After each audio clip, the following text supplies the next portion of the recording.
মীন ৰাশি ছেপ্টেম্বৰ মাহত ভাগ্য দুৱাৰ মুকলি হ'ব। দুটা ভাল খবৰ, প্ৰেম, লাভ, ব্যৱসায়, উন্নতি, চাকৰি, শিক্ষাৰ সুখবৰ লৈ আহিছে। এই মাহত আপোনাৰ জীৱনত এক নতুন বিশাল পৰিৱৰ্তন হ'ব। প্ৰিয় দৰ্শক, আজিৰ এই ভিডিঅ'ত আমি আপোনালোকক জনাম যে মীন ৰাশিৰ ছেপ্টেম্বৰ মাহত 2025 মাহৰ সম্পূৰ্ণ ছেপ্টেম্বৰ মাহৰ 2025 সম্পূৰ্ণ ৰাশিফল অথবা ভাগ্যফল। এই মাহত গ্ৰহ নক্ষত্ৰৰ বিশেষ আপোনাৰ জীৱনত প্ৰতিটো ক্ষেত্ৰত প্ৰভাৱ পেলাব। প্ৰেম, প্ৰণয়ন, ব্যৱসায়, চাকৰি, শিক্ষা, স্বাস্থ্য, ধন সম্পত্তি সকলো দিশত বিশেষভাৱে জানিবলৈ পাৰিব। প্ৰিয় দৰ্শক, তেনেহ'লে আহকচোন পলম নকৰি আপোনাৰ ৰাশিটো আমি জানি লওঁ। লগতে আপোনালোকক ভিডিঅ'টি আৰম্ভণি কৰাৰ আগতে জনাওঁ যে মীন ৰাশিৰ সম্পূৰ্ণ ৰাশিৰ বিশ্লেষণ আমি ইতিমধ্যে ইউটিউব চেনেলৰ প্লেলিষ্ট বনাই থৈ দিছোঁ, তাতে গৈ আপোনালোকে ভিজিট কৰিব পাৰে।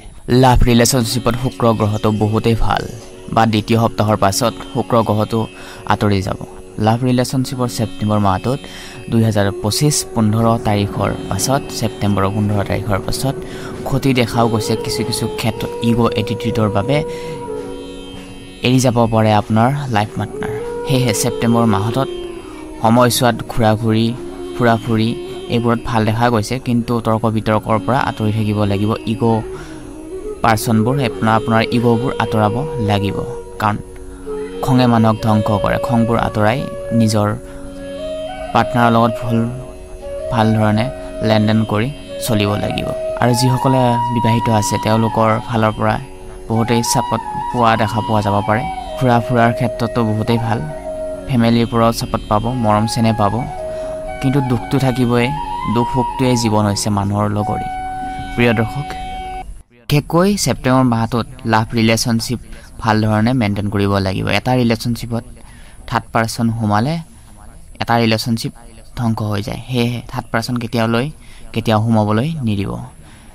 মেইনটেইন কৰি ৰাখিব এটা ৰিলেশ্যনশ্বিপ, আৰু ধৈৰ্য ৰখাটো খুবেই প্ৰয়োজন। অলপ ধ্যান ৰাখিব লাগিব যাতে থাৰ্ড পাৰ্চন আপোনাৰ জীৱনত নোসোমায়।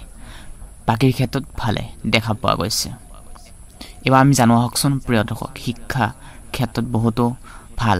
বৃহস্পতি গ্ৰহটো আৰু ৰাহুৰ দৃষ্টিয়ে ভাল। মাহটোৰ শেষৰ ফালে বেছি ভাল হ'ব।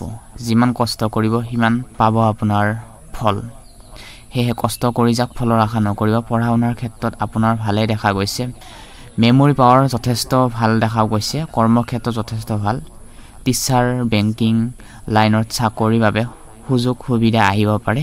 এইখিনি সময়ত কিন্তু ভাল ধৰণে পঢ়া শুনা কৰিব লাগিব। সময় বহুতেই মূল্যৱান। সময় থাকোঁতে সময়ৰ কাম আমি কৰাটো প্ৰত্যেকজন ব্যক্তিৰ কাৰণে দৰকাৰ। সেয়েহে মৰমৰ ছাত্ৰ ছাত্ৰীসকল ভাল ধৰণে পঢ়া শুনা কৰক আৰু নতুন কথা শিকিবলৈ চেষ্টা কৰক। ধন্যবাদ। স্বাস্থ্যৰ দিশত ক'বলৈ গ'লে স্বাস্থ্যৰ ক্ষেত্ৰত সমস্যা আহিব পাৰে, বিশেষকৈ হজম শক্তি, খোৱা লোৱা, বাহিৰা যিসকলে ট্ৰেভেল লাইনত ঘূৰা মেলা কৰে, নিজৰ চাকৰিৰ ক্ষেত্ৰত, নিজৰ কোম্পানীৰ ক্ষেত্ৰত, ব্যক্তিত্ব চাকৰিৰ ক্ষেত্ৰত বা প্ৰাইভেট ছেক্টৰত কাম কৰি আছে, তেওঁলোকে ফুৰা বাহিৰৰ দেশত যাব লগা হয়।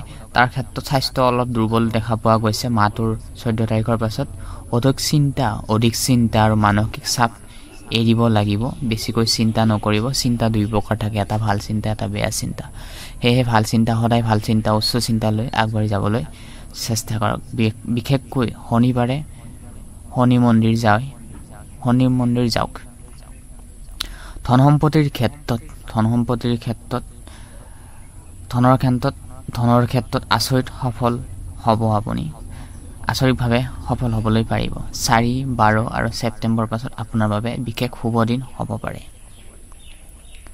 প্ৰিয় দৰ্শক, এইখিনিতে ভিডিঅ'টো জনাওঁ যে আপোনালোকে প্ৰথমবাৰৰ বাবে আমাৰ ইউটিউব চেনেলটিলৈ আহিছে, তেনেহ'লে চেনেলটি ছাবস্ক্ৰাইব কৰি থ'বলৈ একেবাৰে নাপাহৰিব, মাহেকীয়া ৰাশিফল আগতীয়াকৈ পাবলৈ। শুভ সংখ্যা হৈছে 3 আৰু 7। শুভ ৰং হৈছে নীলা আৰু সেউজীয়া। প্ৰিয় দৰ্শক, এইবাৰ আমি জানো আহকচোন ব্যৱসায় আৰু অৰ্থনৈতিকৰ ক্ষেত্ৰত। ব্যৱসায়ৰ ক্ষেত্ৰত নতুন চুক্তি লাভজনক হ'ব। বিশেষকৈ যিসকলে বিদেশত অনলাইন যুগেৰে কাম কৰি আছে, শ্বেয়াৰ মাৰ্কেটৰ জৰিয়তে কাম কৰি আছে বা বেলেগ ক্ষেত্ৰত কাম কৰি আছে, তেওঁলোকে কিন্তু ধন ঘটাৰো কিছু ভাল খবৰ দেখা পোৱা গৈছে। ধনৰ দিশত আচৰিত লাভ যোগ আহিব পাৰে।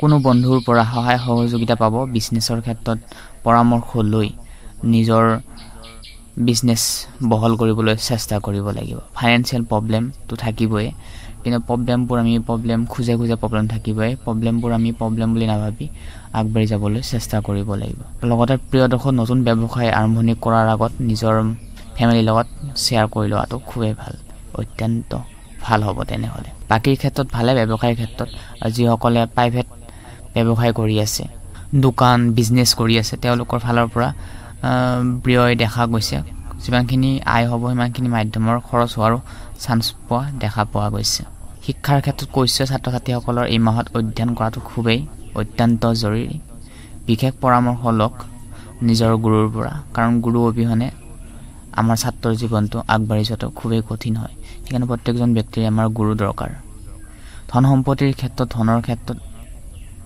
আগমন হ'ব কিন্তু কোনো খৰচো হোৱা দেখা পোৱা গৈছে আৰু যিসকলে মাটি জমি কিনাৰ বেচা বাবে কৰিম বুলি চিন্তা কৰি আছে তেওঁলোকৰ বাবে এই মাহটোত কিন্তু লেনদেনবোৰ সঠিক ৰাখিব লাগিব কাৰণ কামবোৰ কৰাৰ আগতে লেনদেনবোৰ মানুহজনে চাই ল'ব লাগিব সকলোবোৰ চাই চিতি লৈ কেনে আমি সিদ্ধান্ত লোৱাটো খুবেই জৰুৰী মীন ৰাশিৰ ছেপ্টেম্বৰ মাহৰ 2025 আপোনাৰ জীৱনত আনন্দ নতুন গঢ় লৈ আহিব যি কামত দীৰ্ঘদিন ধৰি চেষ্টা কৰি আছিলে সেই কাম আপোনাৰ সফল হ'ব প্ৰেম ব্যৱসায়ত চাকৰি শিক্ষাৰ সকলো ক্ষেত্ৰতে উন্নতি পথ মুকলি হ'ব পাৰে কিন্তু আপোনাৰ সঠিক কৰ্মই আগবাঢ়ি যাবলৈ চেষ্টা কৰিব লাগিব যদি আপুনি মীন ৰাশিৰ জাতক জাতিকা হয় এই মাহটোৰ ভাগ্য আপোনাৰ লগতে আছে ধৈৰ্য ৰাখিব লাগিব সঁচা পথত আগুৱাই যাব চেষ্টা কৰিব লাগিব ভগৱানক বিশ্বাস ৰাখিব আৰু ভগৱানৰ নাম লৈ কেনে আগবাঢ়ি যাবলৈ চেষ্টা কৰিব লাগিব আৰু ভাদ মাহত পাৰিলে হিংসাৰ পৰা কাজিয়া পেচালৰ পৰা ভুল বাক্য উচ্চাৰণ কৰাৰ পৰা দূৰত থাকিব নিজকে আঁতৰি থাকিব এই ৰাশি আপোনাৰ যদি ভাল লাগিলে তেনেহ'লে ভিডিঅ'টি লাইক কৰাৰ লগতে চেনেলটি ছাবস্ক্ৰাইব কৰি থবলৈ একেবাৰে নাপাহৰিব প্ৰিয় দৰ্শক আজি এই পিছে গুৰুত্বপূৰ্ণ ভিডিঅ'টোৰ পৰা আমি বিদায় মাগিছোঁ আকৌ নেক্সট ভিডিঅ'ত আপোনালোকক আটাইকে লগ পাম বুলি আশা থাকিলোঁ ওম নমঃ শিৱায় ধন্যবাদ